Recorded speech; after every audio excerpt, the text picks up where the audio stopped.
ETF index mutual funds నేర్చుకుని stock మార్కెట్లో రాణించాలనుకుంటున్నారా? వెంటనే ఈ నెంబర్కి కాల్ చేయండి. Hi viewers, India's largest digital media network Suman టీవీకి స్వాగతం. ప్రస్తుతం మనతో ఉన్నారండి హైకోర్టు అడ్వకేట్ పృథ్వీరాజ్ గారు. సో కో లివింగ్ హాస్టల్స్ ఇప్పుడు ఎక్కువ అయిపోయినాయి. అదే విధంగా ఎవరైనా లివింగ్ లో ఉండి ఒక పర్సన్ నమ్మించి మనకు జీవితాంతం కలిసి ఉంటామని చెప్పి తర్వాత మధ్యలో వదిలేస్తే వీళ్ళ పరిస్థితి ఏంటి, వీళ్ళకి ఎలాంటి శిక్షలు ఉంటాయి, ఎలాంటి చట్టాలు ఉన్నాయి అనేది పృథ్వీరాజ్ గారిని అడిగి తెలుసుకుందాం. సో మీరు ఇందాక మాట్లాడేటప్పుడు కో లివింగ్ హాస్టల్స్ అన్నారు. నిజంగా అది విననీకే కో లివింగ్ హాస్టల్సా? సహజీవనంలో ఉన్న వాళ్ళదే ఇప్పుడు చాలా మంది 3 ఏళ్ళు 5 ఏళ్ళు అయిన తర్వాత అప్పట్లో నేను అలా చెప్పా, ఇప్పుడు నాకు అలా అనిపించట్లేదు అనేసి వెళ్ళిపోతున్నారు.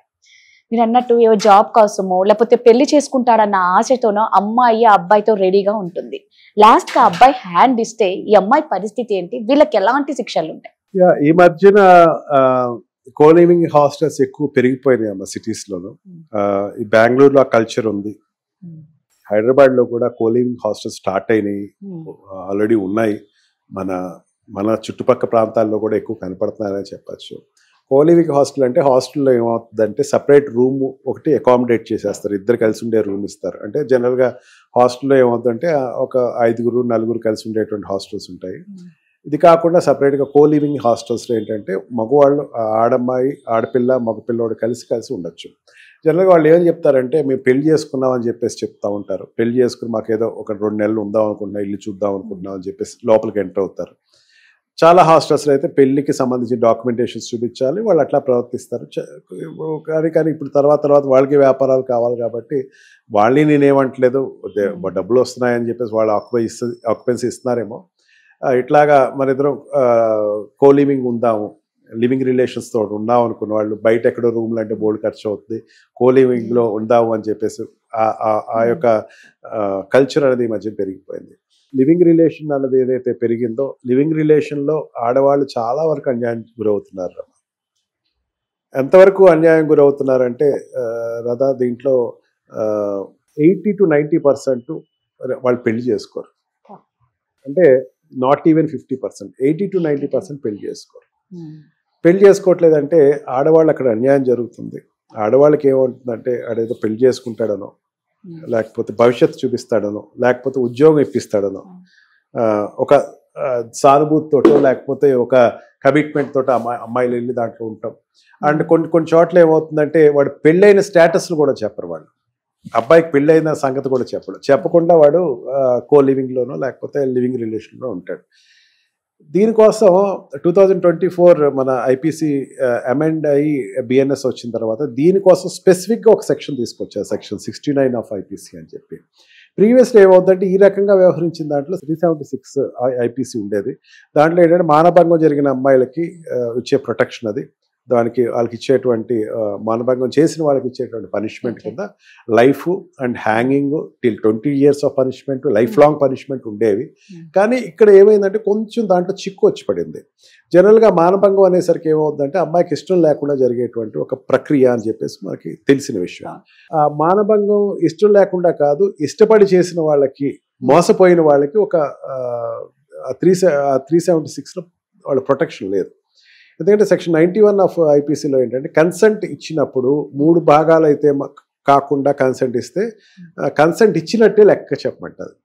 మళ్ళీ 376లోకి వెళ్తే ఏమవుతుంది, రేపులోకి వెళ్ళినప్పుడు ఏమవుతుంది, వితౌట్ కన్సెంట్ అనేది ఒక పదం ఉంటుంది దాంట్లో. వితౌట్ కన్సెంట్ అమ్మాయిని కనుక మానభంగం చేస్తే, కన్సెంట్ అన్నది కనుక మళ్ళీ క్రూసిఫై చేశాడు అక్కడ. అడేమన్నాడు 91 ప్రకారం వితౌట్ ఆ కన్సెంట్ మందులో కానీ మత్తులో కానీ ప్రలోభ పెట్టి కానీ, లేకపోతే వాటి ప్రలోభ అంటే మామూలు ఏదో పెళ్లి చేసుకుంటే ఈ ప్రలోభ కాదు, గ్రాటిఫికేషన్ అప్పటికప్పుడు ఒక ఫాల్స్ ప్రామిసెస్ తోటి కనుక కానీ, లేదా అమ్మాయి పిచ్చిదై ఉంటే కనుక కన్సెంట్ ఇస్తే కనుక ఆ కన్సెంట్ గా తీసుకోవద్దు ఉంది. కానీ దానిలో కేవలం 10% పడుతున్నాయి, 90% బయటకు వచ్చేస్తున్నాయి. 90% సుదీర్ఘంగా లివింగ్ రిలేషన్ అది రావట్లేదు.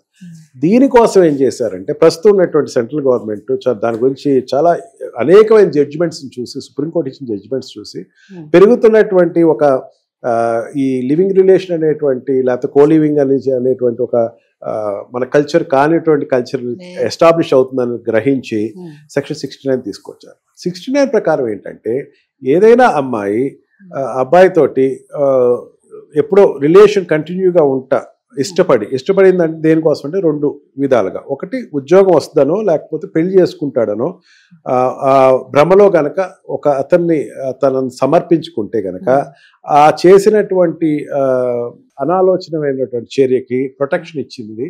అండ్ పెళ్లి చేసుకుంటాను అని చెప్పి మోసం చేసిన వాడికి 10 years ఆఫ్ ఇంప్రిజన్మెంట్ దాంట్లో పనిష్మెంట్ ఉందమ్మా. అండ్ 7 years కన్నా ఎక్కువ కాబట్టి వాడికి వెంటనే అరెస్ట్ చేస్తారు. He will be throne in to jail. ఖచ్చితంగా జైల్లో పెడతారు. అంతేగాని అతనికి దాంట్లో ఎటువంటి విచక్షణ లేదు. ప్రొటెక్షన్ అయితే ఉంది. కానీ దీంట్లో ఒక భయం కూడా ఉంది. ఇది చెప్పకపోతే కనుక నేను పూర్తిగా కంప్లీట్ చేయనివాడు. మిస్యూజ్ అయ్యేటువంటి అవకాశం కూడా ఉంది. ఇది సెక్షన్ 69 ఎట్లాగంటే ఎవరి మీద కోపంతో ఎక్కడ జరుగుతుందని చెప్తున్నాను. చిన్న ఎగ్జాంపుల్ చెప్తున్నాను, మిగతాన్ని యూ కెన్ టేక్ ఇన్. పెళ్లి సంబంధాలు సెటిల్ అయిన తర్వాత తాంబూలాల వరకు వచ్చి క్యాన్సిల్ అయింది అనుకుందాం. ఆటోమేటిక్గా అబ్బాయి మీద కోపం ఉంటుంది కదా, డైరెక్ట్గా సెక్షన్ వేసేసింది అనుకోండి. క్యాన్సిల్ అవటానికి అనేక రీజన్స్ ఉంటాయి. కలవకపోయి ఉండొచ్చు, కలిసింది లేదు అని చెప్పేసి మళ్ళీ ఈ డాక్టర్స్ కూడా తీసుకునేటప్పుడు ఆ టెస్టులు తీసుకునేటప్పుడు లేకపోతే వాళ్ళు ఈ మెడికల్ గా వాళ్ళు రీసెర్చ్ చేసేటప్పుడు మానభంగం జరిగేటప్పుడు ఒక రకమైనటువంటి మెడికల్ అప్లయన్స్ ఉంటుంది. ఈ రకంగా చేసేటప్పుడు వైడ్ గా చూస్తారు, అంటే నేరోగా చూడరు. అంతేగాని అమ్మాయి నిజంగా అయిందా లేదో, మానభంగం అయిందా లేదా అన్నది ఫ్యాక్టర్ చూడరు. కేవలం ఏంటంటే ఈ అమ్మాయికి ఈ ప్రీవియస్ ఏదైనా ఒపీనియన్ చెప్పమంటారు, డాక్టర్ ఒపీనియన్ రాయమంటారు. ఈ అమ్మాయి ఏమన్నా శారీరకంగా ఎవరితో కలిసిందా అని చెప్పేసి మాత్రమే అడుగుతారు.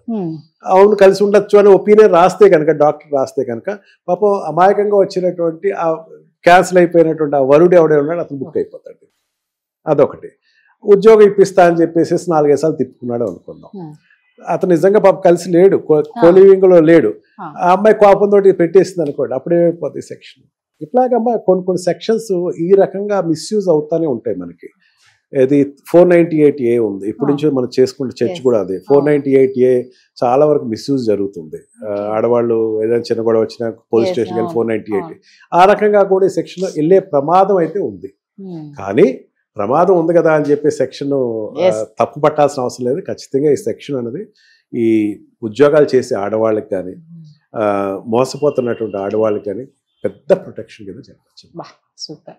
నిజంగా ప్రతిదానికి మీరు అన్నట్టు ఒక క్రైమ్ వెనక ఒక చట్టం ఉంది, శిక్షలు ఉన్నాయి, ఖచ్చితంగా ఒక పనిష్మెంట్ అనేది ఉంటుంది. దాని గురించి మనం చాలా తెలుసుకోవాలి కాబట్టి నేను పృథ్వీరాజ్ గారిని అడిగి తెలుసుకుంటున్నాం. Thank you.